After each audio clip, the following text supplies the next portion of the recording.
সফলতার 50 দিনে এবার উইন্ডোজ প্রোডাকশনের দাবাড়ু। নন্দিতা রায় এবং শিবপ্রসাদ মুখার্জির উইন্ডোজ প্রোডাকশন পথিকৃৎ বসুর পরিচালনায় দাবাড়ু সিনেমা এনেছিল এবং সেই সিনেমাটি এবার সফলতার 50 দিন পূর্ণ করল এবং তা নিয়েই নজরুল তীর্থে আয়োজিত হয়ে গেল এক সেলিব্রেশনও। প্রসঙ্গত উল্লেখ্য যে এই দাবাড়ু সিনেমাটি ভারতের গ্র্যান্ডমাস্টার সূর্যশেখর গঙ্গোপাধ্যায়ের জীবনীকে নিয়েই তৈরি এবং এই সিনেমা দর্শকদের মনে এবং মানুষের মনে এক আলাদা বার্তাই রেখেছিল।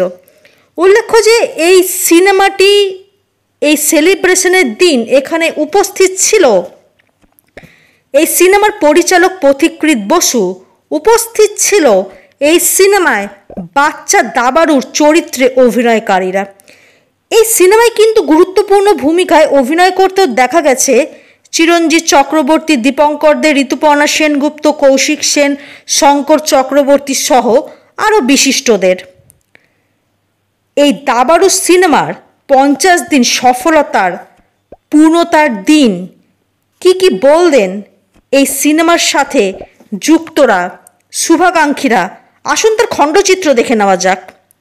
কলকাতা থেকে প্রতিনিধি তনুশ্রী গুহর রিপোর্ট, আমাদের টিভি।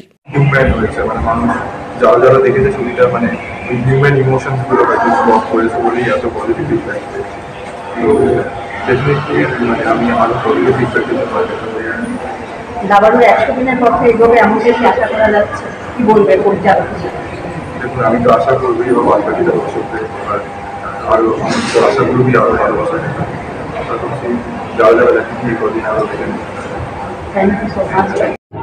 খেলাধুলার উপর তো অনেক রকম সিনেমাই আমরা দেখেছি, দাবা খেলা হচ্ছে একটু অন্যরকম খেলা, যেটা আমরা সবাই জানি, আর এটা হচ্ছে বুদ্ধির খেলা। আর এই দাবাড়ু সিনেমা সূর্যশেখর গাঙ্গুলির জীবনীকে সাথে নিয়ে, আর এখানে তোমার যে অভিনয় আর তোমার যে চরিত্র, এটা বলা যেতে পারে যে একটা আলাদা বার্তার।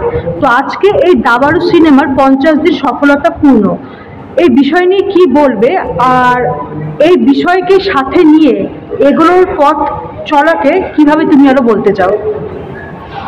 আজকে দাবাড়ুর 50 নম্বর দিন আমার খুব ভালো লাগছে। দর্শক বন্ধুদের জন্যই দাবাড়ু এতদিন চলতে পেরেছে, সিনেমা হলে এখনো অনেক জায়গায় চলছে। যারা যারা দেখেনি তাদেরকে বলার একটাই, এখনো যারা দেখেনি তারা তাড়াতাড়ি এসে দেখে যান।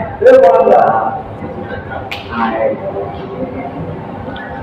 দাবাড়ু সিনেমায় তোমার তো চরিত্র অভিনয় তোমরা জানি, তো এই সিনেমায় অভিনয় করার ক্ষেত্রে তুমি দাবা খেলা কতটা শিখেছো? দাবা খেলা আমি অনেকটাই শিখেছি, সাথে ওয়ার্কশপ করিয়েছি, ওখান থেকে আমি অনেক শিখতে পেরেছি। মানে নর্মালি এমনি বাড়িতে দাবা খেলতে আমি জানতাম, কিন্তু এই সিনেমার জন্য তো একটা প্রফেশনালি চেষ্টা হতো। তো তুমি নিজেই আমাদের মানে আমাকে বলে দিয়ে গেছি কীভাবে গানগুলো প্রফেশনালি দিতে হবে, কীভাবে খেলতে হবে। সবাই এত ভালোবাসছে, সেটা নিয়ে তুমি কি বলবে? ভালো লাগছে দাদার সাথে কাজ করে, দাদার সাথে কাজ করে কেমন লাগে? খুব রাগি বকে?